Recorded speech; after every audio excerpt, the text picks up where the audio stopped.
Saat pembukaan program, dijelaskan bahwa Regal Learning Camp merupakan salah satu program MBKM berupa studi independen yang bekerja sama atau bermitra dengan Fakultas Ekonomi dan Bisnis Universitas Brawijaya. Studi independen ini dibagi menjadi dua program. Yang pertama, program yang diperuntukkan untuk jurusan ilmu ekonomi yang berorientasi pada riset ilmiah, sedangkan program yang kedua yaitu program yang diperuntukkan untuk jurusan manajemen dan akuntansi yang berfokus pada pengadaan proyek. Proyek yang diberikan kepada mahasiswa jurusan manajemen dan akuntansi adalah kegiatan pendampingan terhadap UMKM yang telah ditentukan oleh pihak Regal.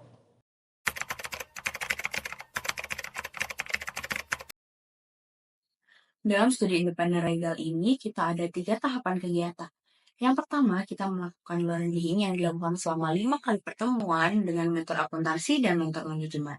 Hal ini bertujuan agar nantinya kita memiliki bekal dalam melakukan pendampingan dengan UMKM.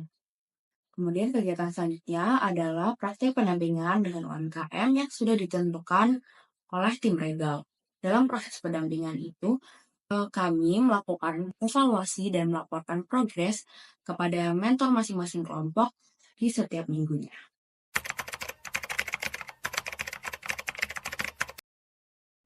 Melalui program ini, kami belajar mengenai yang pertama itu di bidang manajemen. Di bidang manajemen ada manajemen operasional. Di sini kami belajar untuk mendaftarkan UMKM di online single submission sebagai pendaftaran NIB. Kemudian kami juga diajarkan kembali mengenai BMC dan juga analisis SWOT. Nah, hal legalitas lainnya seperti sertifikat merek dan sertifikat halal dan lain sebagainya. Dan di manajemen pemasaran kami tahu unsur-unsur apa saja sih yang ada di kemasan suatu produk. Contohnya ada nama produk dan sampai saran penyajian produk tersebut seperti apa. Dari mentor akuntansi, kita juga mendapatkan beberapa hal. Yang pertama itu adalah bagaimana kita mengarahkan UMKM untuk tahu betapa pentingnya pencatatan keuangan dan juga pemisahan kekayaan pribadi mereka. Kemudian yang kedua adalah terkait dengan penyusunan laporan keuangan UMKM, di mana antara UMKM dan perusahaan korporat itu berbeda, karena kalau UMKM lebih ke standar akuntansi UMKM, sehingga laporan keuangan yang diperkenankan untuk UMKM itu jauh lebih sedikit. Jadi cuma laporan laba rugi, laporan perubahan modal, laporan posisi keuangan, dan CLK. Itu pun untuk CLK opsional. Kemudian yang terakhir adalah terkait dengan rekomendasi aplikasi akuntansi yang dapat memudahkan UMKM untuk melakukan pencatatan keuangan hingga penyusunan laporan keuangan. Contohnya itu adalah LaMikro. Selanjutnya adalah identifikasi permasalahan manajemen pemasaran. Yang pertama itu kesadaran masyarakat yang rendah. Pak Jinuri mengalami kesulitan mencapai target pasar karena rendahnya kesadaran masyarakat terhadap produk yang dijual. Strategi pemasaran yang hanya mengandalkan dari mulut ke mulut itu tidak akan efektif dalam meningkatkan visibilitas dan pemahaman nilai manfaat produk. Kedua adalah penetrasi pasar yang rendah. Produk hanya menjangkau pasar tertentu karena kurangnya promosi yang tepat dan distribusi yang luas. Hal ini mengakibatkan produk tidak dikenal oleh konsumen yang lebih luas. Yang ketiga, yaitu kurangnya umpan balik konsumen. Minimnya kritik, saran, dan penilaian dari konsumen membuat Pak Jainuri ini mengalami kesulitan dalam memahami kelebihan dan juga kekurangan produknya, sehingga sulit untuk melakukan perbaikan dan juga penyesuaian. Selanjutnya adalah identifikasi permasalahan legalitas. Yang pertama itu tidak adanya kepemilikan merek dagang. Ketidakadaan merek dagang ini dapat menimbulkan kerugian jika ada pesaing yang mendaftarkan merek serupa terlebih dahulu. Hal ini bisa merusak citra merek dan menurunkan kepercayaan konsumen. Kedua, yaitu tidak melakukan pengujian standar dan sertifikat. Produk yang tidak memenuhi SNI atau sertifikat lainnya dapat dikenai sanksi administratif dan menurunkan kepercayaan konsumen terhadap kualitas dan keamanan produk. Produk yang tidak bersertifikat sulit untuk bersaing di pasar. Dan yang terakhir yaitu kesadaran pajak yang rendah. Kurangnya pemahaman tentang kewajiban pajak membuat UMKM Pak Jainuri belum melaporkan pajak secara rutin. berpotensi menimbulkan sanksi administratif dan kesulitan mendapatkan layanan publik serta fasilitas kredit. Dalam praktik pendampingan bersama dengan UMKM, kami melakukan 2 metode. Yang pertama adalah metode wawancara dengan cara menggunakan Meet atau dengan menggunakan WA. Yang kedua, kami juga mendokumentasikan segala hal yang sudah kami terima dari UMKM.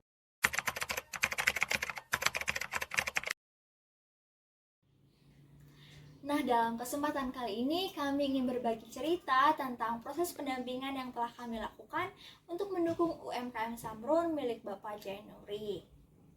Selama proses pendampingan, kami belajar menjadi seorang konsultan bisnis yang dapat memberikan solusi atas permasalahan yang ada.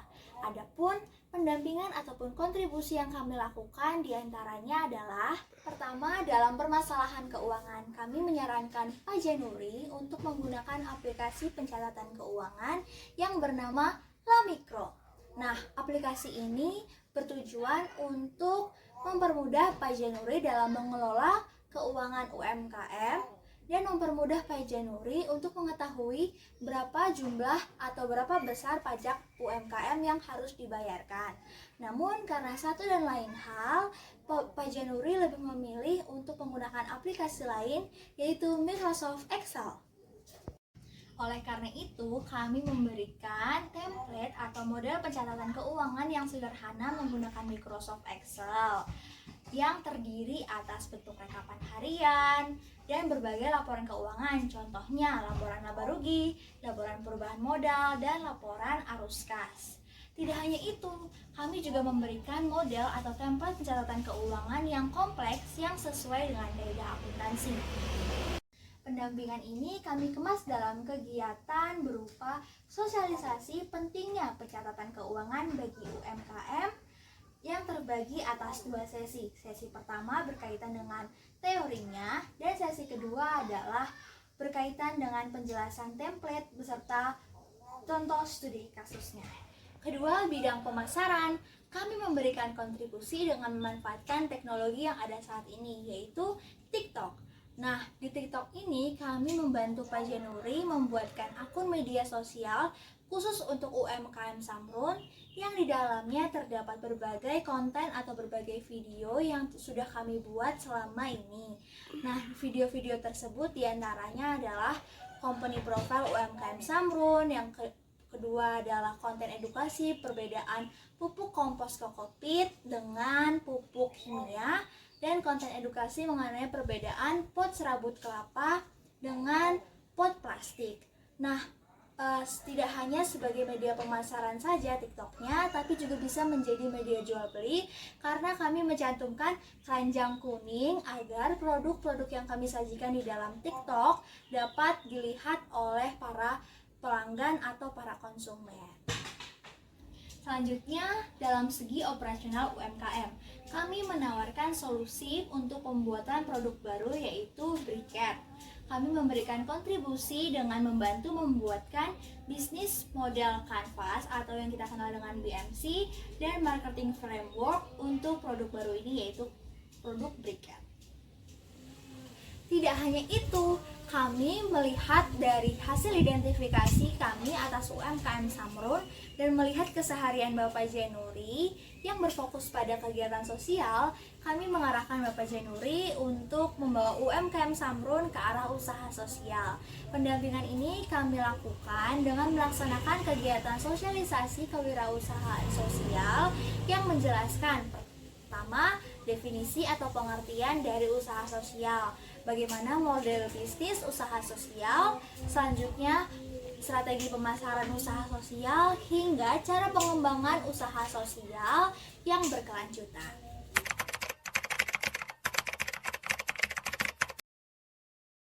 Yang pertama itu mati lampu, karena pada bulan Juni itu terjadi pemadaman listrik atau mati lampu di daerah saya, yaitu di Pulau Sumatera. Itu satu pulau Sumatera mengalami pemadaman listrik. Bahkan sinyal internet itu hilang total. Karena kejadian itu, kegiatan kelompok kami menjadi terhambat, terutama bagi saya, karena kebetulan saat itu saya bertanggung jawab dalam pembuatan materi untuk sosialisasi yang akan kami laksanakan dalam waktu dekat.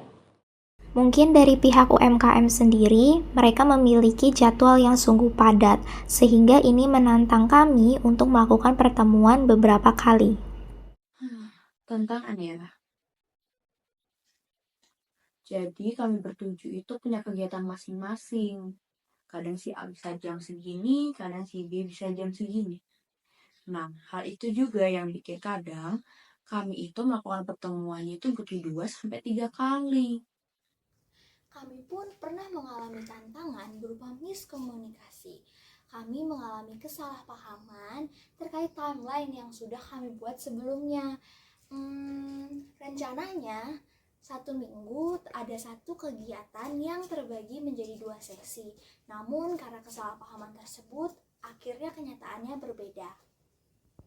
Dengan kesalahpahaman tersebut, kami berusaha mengatasinya dengan tetap berkepala dingin agar berkomunikasi dengan tim secara baik-baik. Yang pada akhirnya hasilnya itu kami tetap bisa melaksanakan 1 kegiatan tersebut menjadi 2 sesi, namun di dalam minggu atau pekan yang berbeda. Kendalanya waktu itu kami pernah kena copyright saat mau upload video konten di TikTok. Nah, ini kan salah satu program kita kan ada pemasaran melalui TikTok Shop. Nah, dengan cara itu kami mengupload konten-konten di TikTok. Nah, karena masih pertama kali kita itu buat video, habis itu videonya itu kena copyright lagunya. Nah, kita bingung kan karena di semua anggota ini bukan basicnya tuh bukan anak TikTok banget, jadi nggak tahu gimana nih biar nggak kena copyright. Akhirnya kita cari tahu gimana agar video itu biar nggak kena copyright.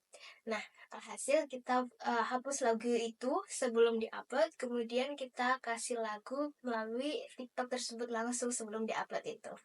Akhirnya video TikTok itu bisa diupload tanpa kena copyright. Lalu juga yang terjadi adalah adanya kualitas sumber dokumentasi yang diterima dari UMKM Samrun itu kurang baik, sehingga kami harus meminta ulang kembali kepada UMKM.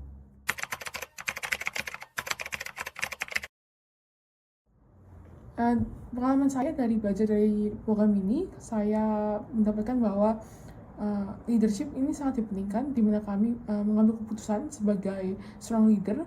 Yang kedua adalah consultant skill, di mana kami ditantang untuk memberikan solusi-solusi sebagai seorang konsultan kepada pihak UMKM. Pertama ada teamwork, karena kita pastinya selalu bekerja sama untuk mencapai tujuan bersama. Dan juga ada team building, karena kita diarahkan untuk dapat saling membantu satu sama lain sehingga kita dapat berkembang dan juga menjadi lebih efisien bersama. Sebagai konsultan bisnis, kami bertugas untuk mendampingi UMKM Samrun dalam memecahkan permasalahan yang dihadapi. Kami ditugaskan untuk bisa melakukan analisis keadaan dan melakukan identifikasi permasalahan. Dalam upaya penyelesaian masalah, kami memberikan beberapa solusi untuk UMKM, mulai dari sosialisasi catatan keuangan, sosialisasi kewirausahaan sosial, pembuatan akun serta konten TikTok di setiap minggunya. Segala bentuk pendampingan tersebut telah kami rencanakan dengan jadwal dan job desk yang telah didiskusikan secara bersama-sama. Di pendampingan ini, kami jadi bisa mengembangkan kemampuan manajemen keuangan dan manajemen pemasaran dalam hal membantu pencatatan keuangan UMKM dan juga strategi bisnis dan pemasaran untuk produk-produk UMKM. Selain itu, kami juga mengembangkan kemampuan interpersonal dalam hal membangun hubungan dan relasi dengan pihak UMKM. Pengalaman belajar yang kami dapatkan selama mengikuti kegiatan ini adalah adanya peningkatan kemampuan berpikir kreatif dan inovatif karena kami diberikan kesempatan untuk terlibat langsung dalam membantu UMKM mencari ide kreatif untuk memecahkan permasalahan ataupun meningkatkan efektivitas UMKM tersebut. Contohnya, kami memberikan solusi untuk pembuatan produk baru, pelatihan penggunaan teknologi digital, terutama aplikasi TikTok, untuk meningkatkan pemasaran produk UMKM. Terus kami juga melaksanakan sosialisasi terkait usaha sosial, karena kami merasa jenis usaha ini cocok dengan tujuan awal pembuatan UMKM ini? Nah, saat program ini berlangsung, kami itu dituntut untuk menjelaskan, melaporkan progres, kemudian mengarahkan teman-teman setim, dan juga memberikan wawasan dan menjelaskan ide-ide dari solusi kami terkait permasalahan UMKM.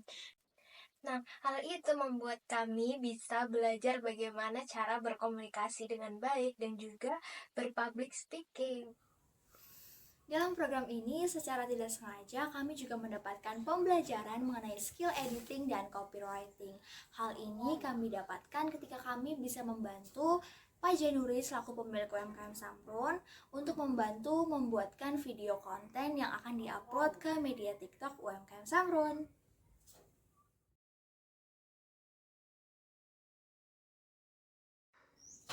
Sebelumnya, kami mengucapkan terima kasih banyak kepada Rigel karena sudah menjadi wadah bagi kami untuk belajar sekaligus berkembang.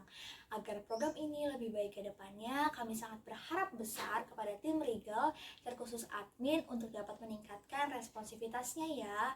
Karena sejauh ini atau selama ini pihak admin cenderung lambat merespon ketika kami menghubungi atau membutuhkan sesuatu dalam waktu yang cepat.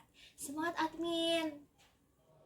Dari pihak Rigel itu mungkin masih kurang mendetail atau kurang spesifik dalam menjelaskan apa itu program RLC ini gitu. Karena saat program terlaksana itu masih ada hal-hal yang belum dijelaskan di awal, dan ada juga hal-hal yang sudah dijelaskan di awal tapi tidak terrealisasikan saat program terlaksana gitu. Please, buat admin Rigel, tolong lebih interaktif lagi ya sama mentor. Biar kita nggak miskom juga. Ya, lebih interaktif ya. Kritik dan saran dari saya, kami kira kami akan berkolaborasi dengan teman-teman internasional, namun realitanya berbeda. Itu aja sih. Awalnya tim akuntansi dan tim manajemen aktivitasnya digabung. Tetapi waktu di pertengahan program, kedua tim ini dipisah sehingga ini mengundang kebingungan.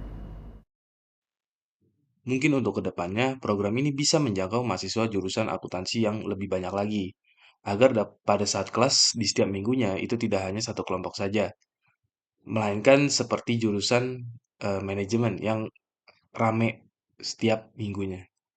Kritik dan saran buat Rigel, kritiknya itu kita sulit menemukan informasi lebih terkait program Rigel ini seperti apa. Karena menurut kami ya mungkin karena program ini masih baru ya, jadi informasi-informasi yang dipaparkan di internet itu masih cukup minim. Mungkin saran dari kami setelah program ini selesai, pihak Rigel bisa langsung memberikan dokumentasi atau informasi-informasi terkait studi independen Rigel ini di internet melalui website atau seperti apa, sehingga pihak-pihak yang membutuhkan informasi tersebut bisa mengaksesnya dengan lebih mudah.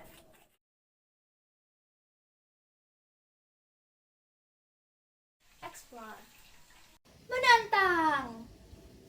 Insightful. Mantap! Semangat! Greget.